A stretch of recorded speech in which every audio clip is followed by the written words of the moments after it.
Hi everyone, this is Jadedphan from the Sith Justice Warriors podcast, coming to you with one of our side episodes that we are going to call the Variant Edition.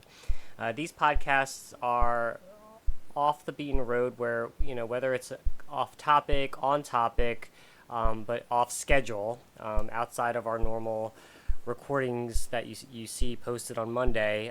If there's some news that are just so compelling that we need to share with you in the moment, these podcasts will touch off on these things and share our thoughts and interact with you, the audience, on the latest news that, whether the gang can't get together or just a different type of format. So this is going to be something outside of our main weekly podcasts.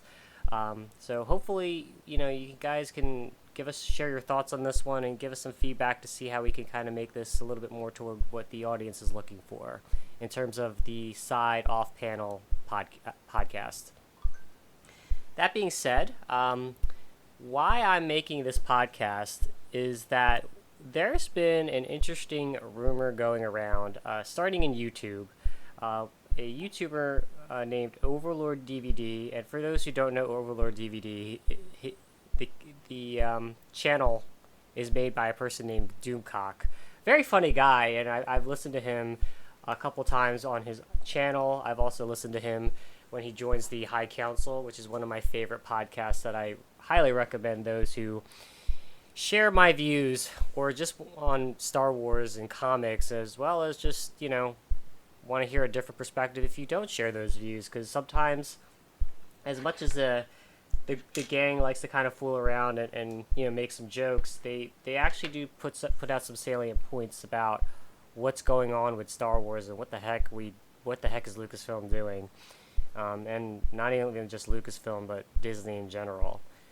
So back on topic though, Doomcock has shared on his channel that he has an inside source who heard from 3 different sources that the Captain Marvel character in the MCU and the potential series and sequels are at risk. And it's interesting because even though it made that quote-unquote $1 billion that Disney likes to tout out, Disney is aware that Captain Marvel, the character, is not a very likable character overall. And I know if you look on Twitter, there's going to be a Twitter gang that says, oh, this is the best character in the MCU. The MCU is now complete. That's Twitter. And for those, again, who don't know, Twitter is a sliver of everyone. I think a lot of companies like to leverage Twitter to get the pulse of their customers. However, it's only like about 5%, and of the Twitter people, the Twitter people that go out there and be activists and tell their vocal, they are the vocal minority. Let's put it at that. So let me bring it back. So Doomcock's source heard from 3 different sources. So basically, this inside source has multiple data points in order to corroborate this rumor. And again, it's a rumor that the original plan was for Carol to team up with Tom Holland's Spider-Man to try to humanize her. And with Sony pulling their power move of walking away from the MCU, that put things into jeopardy. And you're going to say, how does that work? And when I think about it, as I listen to a few YouTubers, it makes sense, because as those who've listened to this podcast know, I like the Tobey Maguire Spider-Man because he's an adult. He's not a macho guy, but he's a man. Like, he's a legit man. The Tom Holland, I understand he's a teenager, he's in high school, he's still growing up. But the Tom Holland MCU Peter Parker, like, he's a cuck. Like, he's a millennial he's a millennial, and it's like, again, Peter Parker was never an alpha male, in my recollection of the comics, but he was never a beta. And so the MCU has made Peter Parker a beta, and he still captures the quick, wit and, his little one-liners, and I think that's why he is still a good Spider-Man, but he's just the best Spider-Man in what Disney MCU wanted, right? And he you kind of did see in Endgame that little glimpse of that little quip that the two could have played off each other, where it's funny, Doomcock literally says Captain Marvel is a stiff, and that's one of my favorite descriptions of people who are just no personality, deadwood. That being said, you saw that in Endgame where Spider-Man has the gauntlet. He's running, he's swinging, and he gets beat up, and there is God, also known as Captain Marvel, swoops in. She says, "I think you have something for me." And then he replies, you're gonna need some help. And then the A-Force comes down, and all the MCU women come in, and it's, the theater erupts with a woo. So at that point, when I watched Endgame, I just clapped and I said, "Hey, might as well just join the party." That being said, I think it could have worked. I think also you would need Brie Larson to get off her high horse and make the character human. And that's also a factor that the director would need to do. I'm not sure I'd like it, but I think it could work. I don't think that they have to ship the two. I think that's kind of an awkward thing, because when you think about it, Captain Marvel in the MCU is like 40 or something, right? She's like 40, 50, right? So let's think about that. So if she was 20, let's assume she's 25 in the 90s. So let's pretend it's 1995, and it's not even 20, because it wouldn't be 2019 in Endgame. It would be, because if 2019 was Infinity War, right? Or no, 2027, the year 2017 theoretically would be Infinity War, and then 2018 would be Endgame, but actually the difference between Infinity War and Endgame was 3 years. So yeah, I think she's about 40. Anyway, she's an old lady, but I hope to God we don't see a Twitter making shipping of Spider-Man and Captain Marvel. Hey, that was a side topic, side rant. So that could work, and that could have worked to try to get the fans back to Captain Marvel. And let's put some tinfoil hat, right?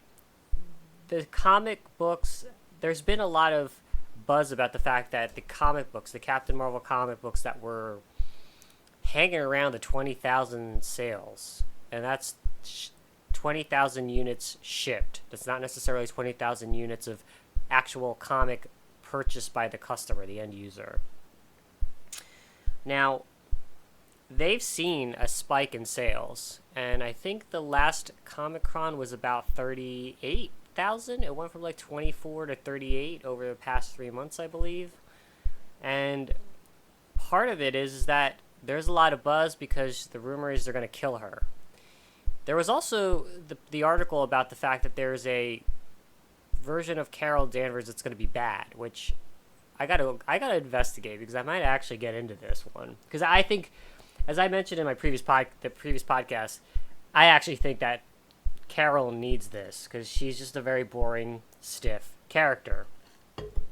So there's a lot of buzz that Marvel is kind of ending its crusade to force Captain Marvel on us, and it's there's a lot of buzz about where can we go with a different Carol Danvers, and Sony pulling out. I have to give kudos for Sony pulling that big dick move. Because because Sony, outside of Spider-Man 1 and 2, hasn't really done it very well. With, Amazing Spider-Man, obviously Spider-Man 3 it really was a bummer. And I, I am kind of scared about how Sony's going to handle Spider-Man, but for them to tell Marvel, we don't need you, you actually need us, because we have Spider-Man, that is a power move. And I didn't realize that by taking Spider-Man away, they not only took Spider-Man away, they're not only holding back all the Spider-Man characters, like, the Miles Morales is the Gwen Stacy's, the Mary Jane, the red-headed Mary Jane, the one that I like, Morbius, the Venom, Carnage. They are actually screwing with the plans of Marvel on how to fix Captain Marvel. And oh my goodness, if there was one thing I have to say, Sony, bravo, you have screwed this Captain Marvel. And now it makes sense too, because I was predicting that Captain Marvel 2 would be announced in the Phase 4 San Diego Comic-Con, and the only thing they said was, oh yeah, we got a Captain Marvel in the background, we'll tell you later. That makes sense because they were still at the negotiation table trying to salvage the relationship to keep Spider-Man in the MCU. And wow, they did a power move to dethrone their quote-unquote face of the MCU franchise, Captain Marvel. They basically took her off the whatever high horse Marvel had for her, for the MCU, to make her the face, to make her the Robert Downey Jr., which is kind of a joke, of the MCU. It's fantastic. Sony, bravo. Chef kiss right here. Mwah. That was fantastic. What do I think about this rumor? I think I'd say my policy on rumors is that I think there's a bit of truth to it, and you're gonna see though in the coming days or the coming weeks, Marvel's gonna damage control this, which if I was Disney, I would have to do it too. But I think that there is a rumor of truth to this. There is data that indicates that Captain Marvel is not one of the top well-regarded characters. I know Kevin Feige's been on record saying it's the most successful comic book. It's the most popular character in Marvel today. Like, you forgot about, like, Wolverine. You guys brought B-list characters like Captain America and Iron Man to the forefront and made them A-list. And bravo to you, Kevin Feige. But I know you have data, and it was known when there was, I think there was a live stream or a Ask Me Anything with the Russo brothers.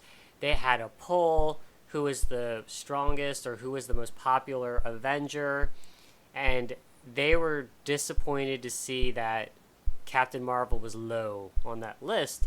And I think there was a reaction of one of the brothers' faces was like, oh, because they, and then it kind of goes into the other rumors about how the Russo brothers originally didn't want Captain Marvel in Endgame. They wanted to close the whole Infinity War saga with just the main core. They didn't want to introduce her. They felt she was force fit. That's another rumor.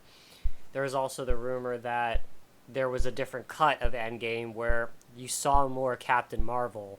Because remember, they marketed that saying Captain Marvel was going to be the most important part of Endgame. She's going to save everyone.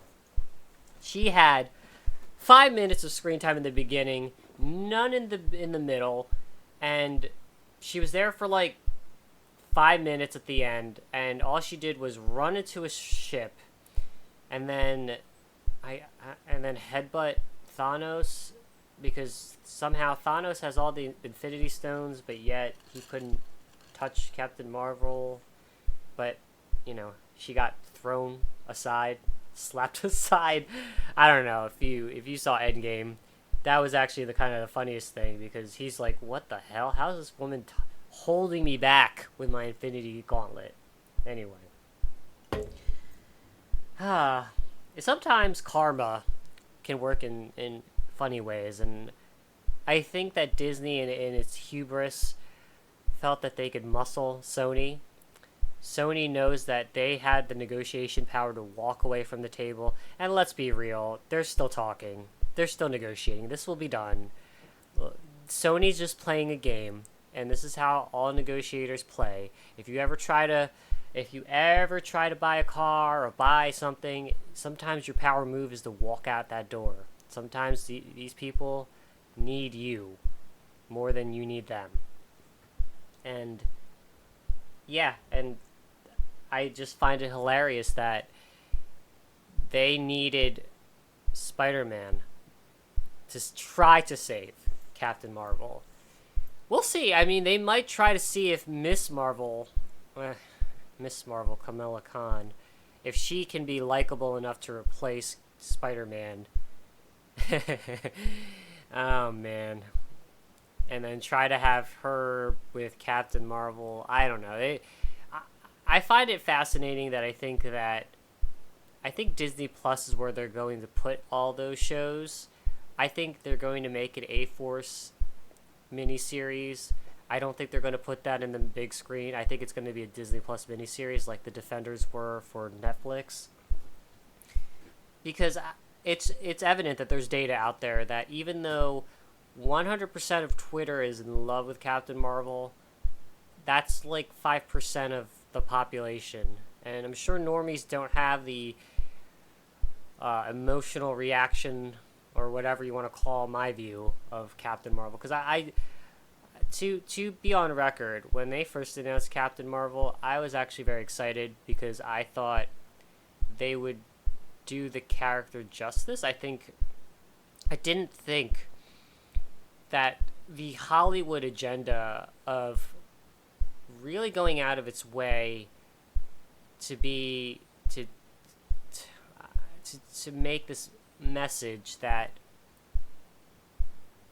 essentially takes away half of your audience, and I think it's crazy. I think, especially with the MCU, I don't understand why Disney and Marvel continually try to forget the demographics of their customer base. I think it's fantastic that we try to be inclusive, but I think that alienating your core customer base who's been with you for these so many decades it's fascinating. I don't know why people forgot the whole rule that the customer is always right. It still stands. I mean, look at all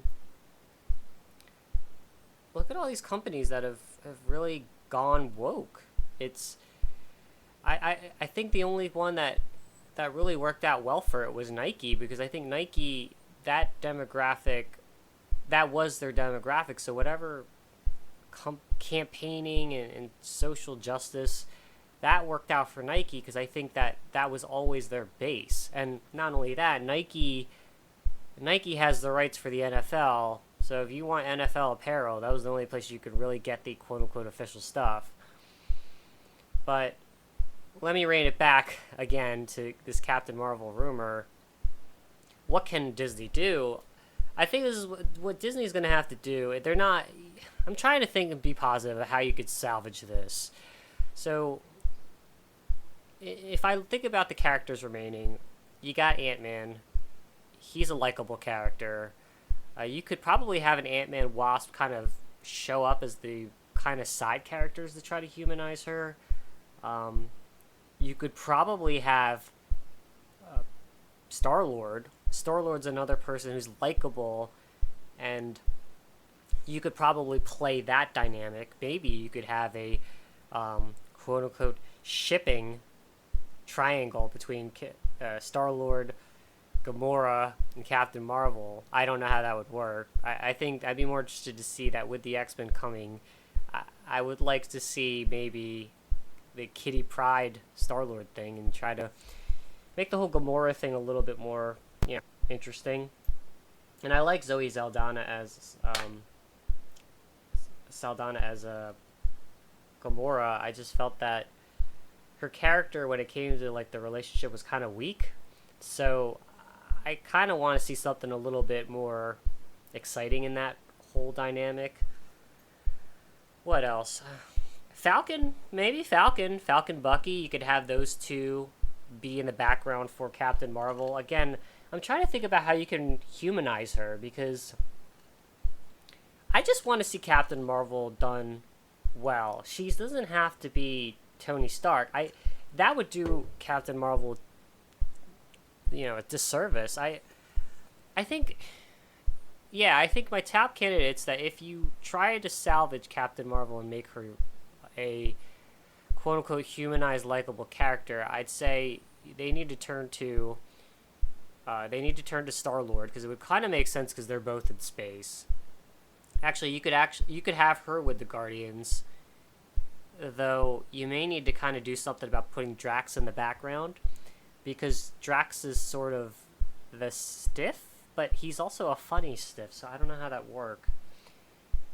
And then I don't think Thor would be cool. I think you've got Thor Love and Thunder, and I would just leave that alone.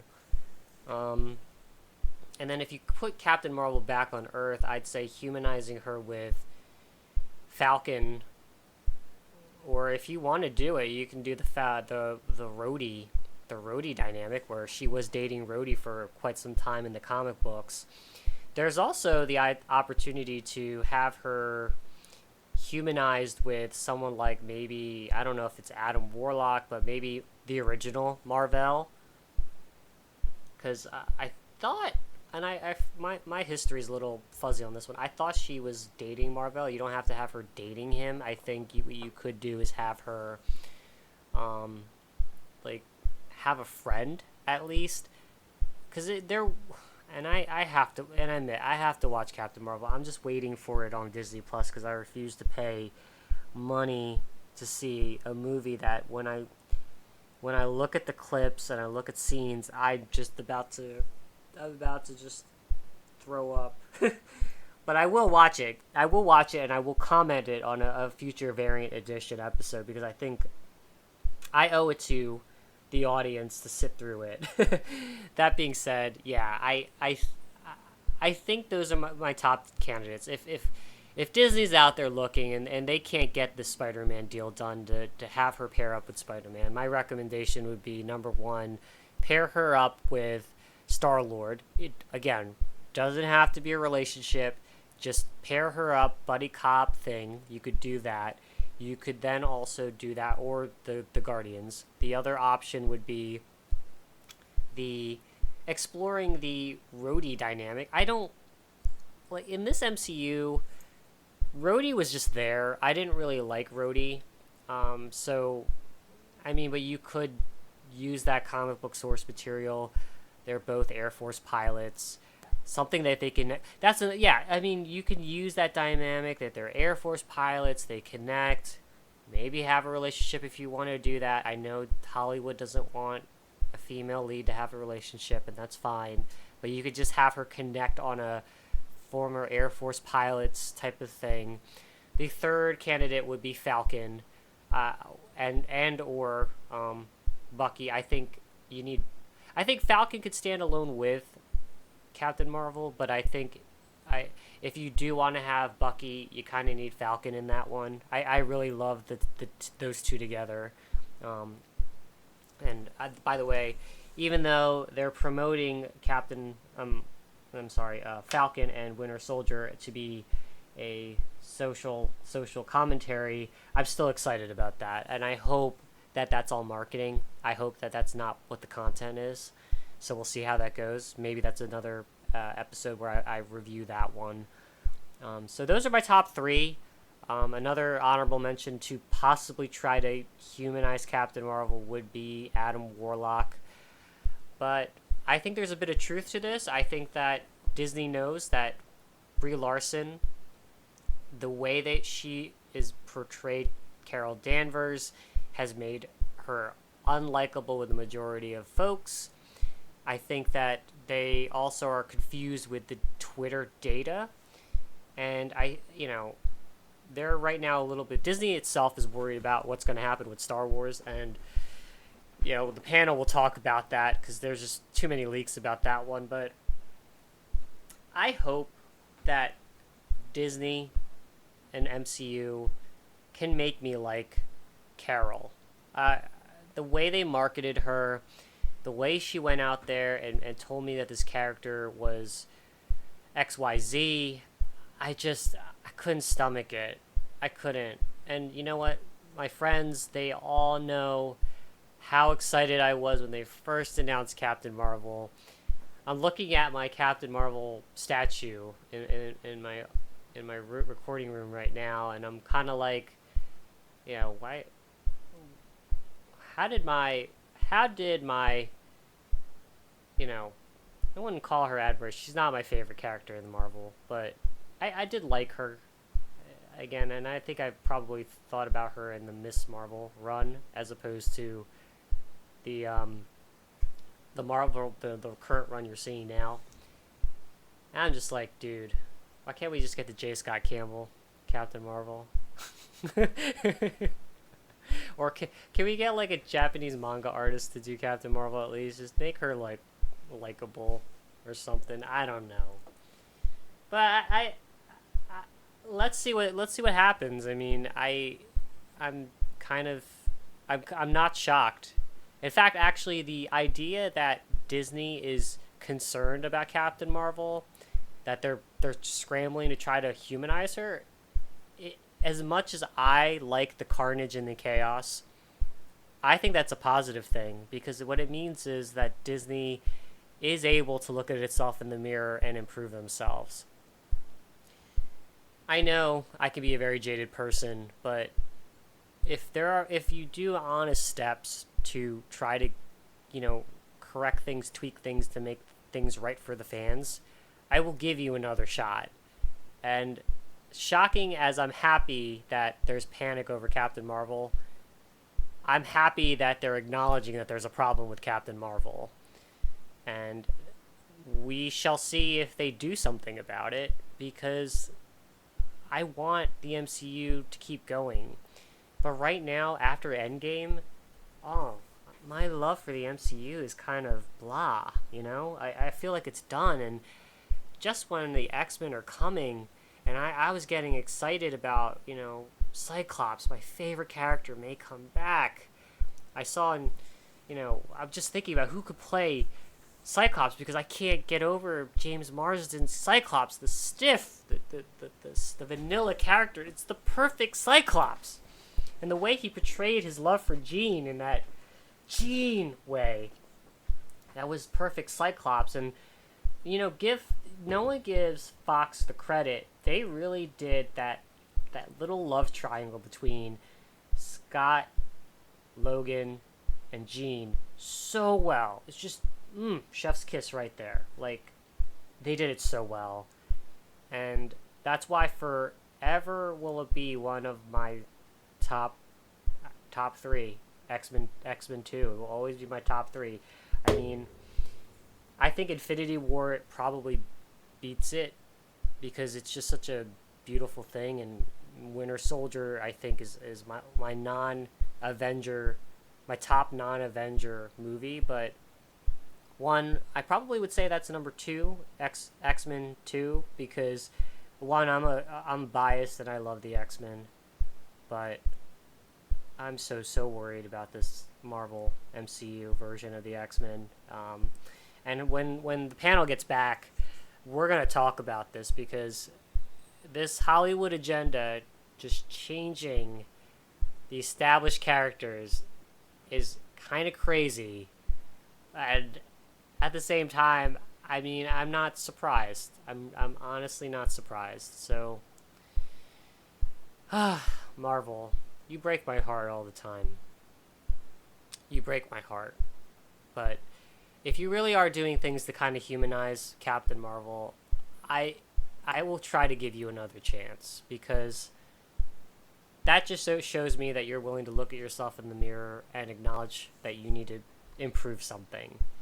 So I'll give you that. And so with that said, I'm going to end this episode of the Variant Edition. So look out for these. These are not going to be on our scheduled Monday uploads. These will just kind of be random. You might hear from myself, Jadedphan. You might hear from Princess Lumpia. You might hear from Darth Sirius by themselves, or heck, you might hear us all, three of us in a variant episode. It's one of those grab bag type of things that hopefully you, the viewer, can enjoy. So look out for these. These are going to be random. Don't expect these to be on a schedule. It's kind of what we feel like, and hopefully you, the audience, will like it too. And we're looking forward to hearing your feedback. Reach out to us on Twitter. Our Twitter handle is @JusticeSith on Twitter. If you want to email us, our email address is SithJusticeWarriorsPodcast@mail.com. Again, it's SithJusticeWarriorsPodcast@mail.com. And yeah, please engage with us. Let us know your thoughts. Let us also know your thoughts on how we can also improve as well. Another heads up is that we're working on a YouTube channel. We will share that once we start figuring that out. I was hoping that with Hangouts would make that easier, but then I was years too late and they shut Hangouts down. So I'm still working on that, and I'm also going to be planning on posting up previous podcasts as well, so that those who prefer YouTube can listen to us there. And hopefully once we kind of get the swing of things on that one, we could do some live streams, and I could share some of the unboxing videos, because I've been getting a lot of Kotobukiya statues. Those are my favorite statues. I think that those are underrated. They're very well done, and I'd like to share that with you. Give a little bit of a review myself, and maybe share some gaming streams and things like that. I know Sirius and I need to dive into Division. Destiny 2 is coming out, so Lumpia and I may be live streaming that as well. So look out for that. And also, one last thing, we are still planning on trying to get some guests in from the industry, so look out for those. Those will most likely be in our main podcast episodes. So we're trying to grow and do some big things, and without you, we can't do it. So we're hoping that you, the audience, could help us grow. So share us out there. Thanks, everyone, and have a great week. And look out for the main episode coming out on Monday.